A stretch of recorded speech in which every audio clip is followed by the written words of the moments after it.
Hi, Mark. This is Tanya, Tangling speaking. My student number is 44. I'm a sophomore at NCUE. Today, I'm going to read a speech given by Wendy Troxel. This speech is called Why School Should Start Later for Teens. It's 6 o'clock in the morning. Pitch black outside.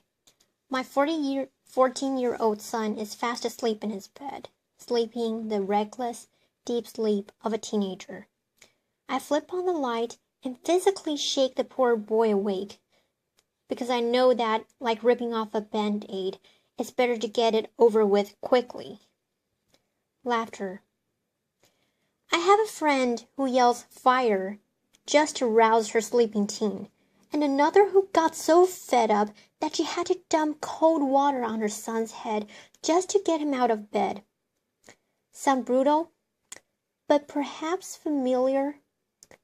Every morning I ask myself, how can I, knowing what I know and doing what I do for a living, be doing this to my own son? You see, I'm a sleep researcher. Laughter. So I know far too much about sleep and the consequences of sleep loss.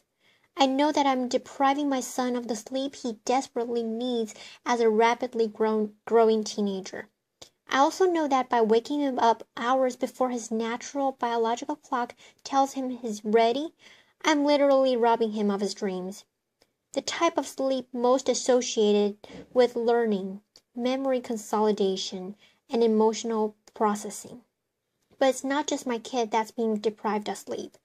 Sleep deprivation among American teenagers is an epidemic. Only about 1 in 10 gets the 8 to 10 hours of sleep per night recommended by sleep scientists and pediatricians. Now, if you're thinking to yourself, phew, we're doing good, my kid's getting 8 hours. Remember, 8 hours is the minimum recommendation. You're barely passing. 8 hours is kind of like getting a C on your report card. There are many factors contributing to this epidemic, but a major factor preventing teens from getting the sleep they need is actually a matter of public policy, not hormones, social lives, or Snapchat. Across the country, many schools are starting around 7:30 a.m. or earlier, despite the fact that major medical organizations recommend that middle and high schools start no earlier than 8:30 a.m. These early start policies have a direct effect on how much, or really how little, sleep American teenagers are getting. They're also pitting teenagers and their parents in a fundamentally unwinnable fight against their own bodies. Around the time of puberty, teenagers experience a delay in their biological clock, which determines when we feel most awake and when we feel most sleepy. This is driven in part by a shift in the release of the hormone melatonin. Teenagers' bodies wait to start releasing melatonin until around 11 p.m., which is 2 hours later than what we see in adults or younger children. This means that waking a teenager up at 6 a.m. is the biological equivalent of waking an adult up at 4 a.m. On the unfortunate days when I have to wake up at 4 a.m., I'm a zombie, functionally useless. I can't think straight, I'm irritable, and I probably shouldn't be driving a car. But this is how many American teenagers feel every single school day. In fact, many of the, shall we say, unpleasant characteristics that we chalk up to being a teenager, moodiness, irritability, laziness, depression, could be a product of chronic sleep deprivation. For many teens battling chronic sleep loss, their go-to strategy to compensate is consuming large quantities of caffeine in the form of venti frappuccinos or energy drinks and shots. So essentially, we've got an entire population of tired but wired youth.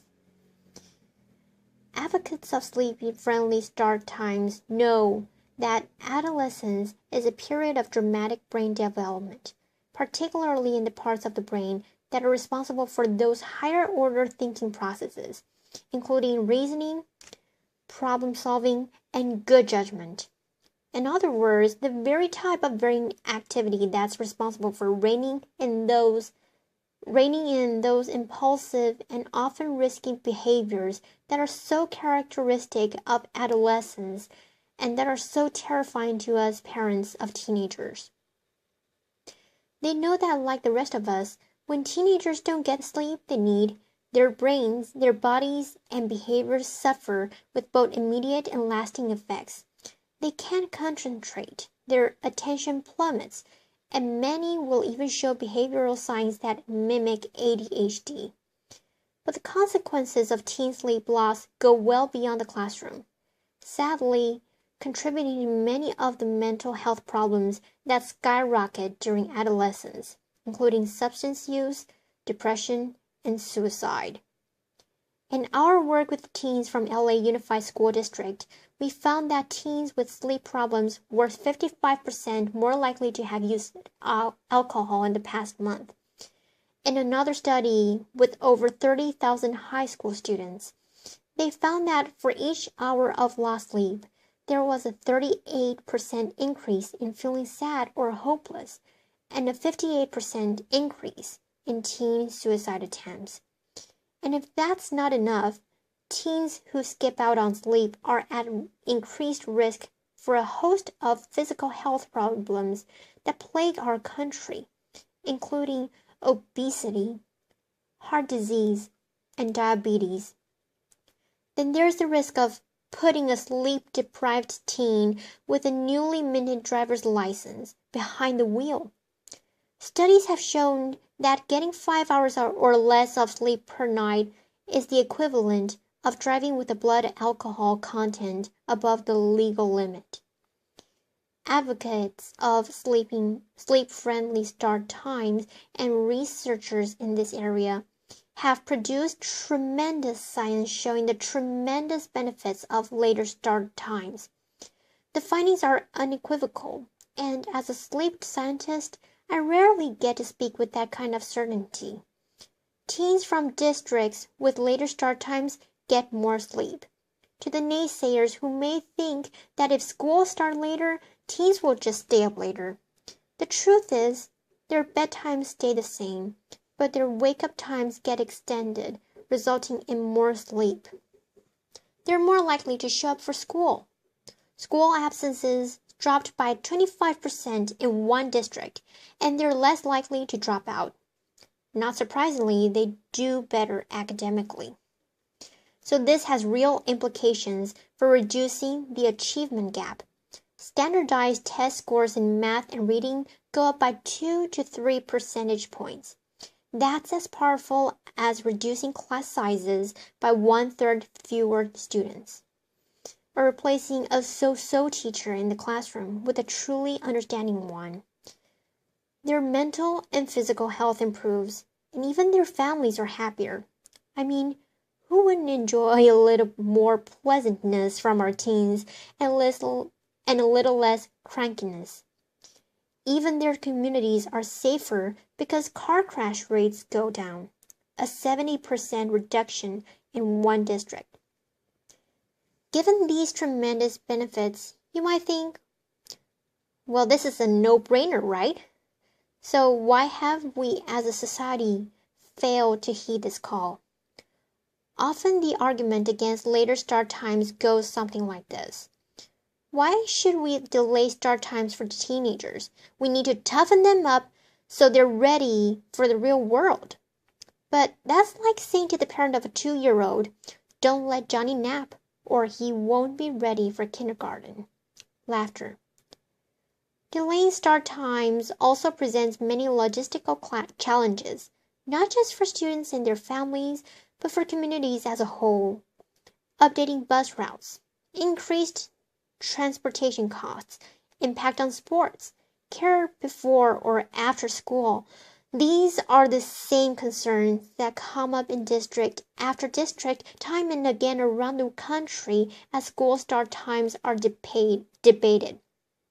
And they're legitimate concerns, but these are problems we have to work through. They are not valid excuses for failing to do the right thing for our children, which is to start middle and high schools no earlier than 8:30 a.m. And in districts around this country, big and small, who have made this change, they found that these fears are often unfounded and far outweighed by the tremendous benefits for student health and performance and our collective public safety.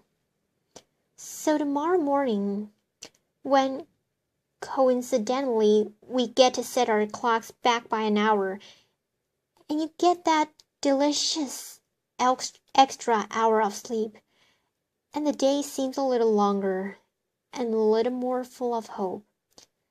Think about the tremendous power of sleep, and think about what a gift it would be for our children to be able to wake up naturally, in harmony with their own biology. Thank you, and pleasant dreams. Okay, so it's all finished. And Mark, I'll see you on Friday. Thank you for listening. Bye.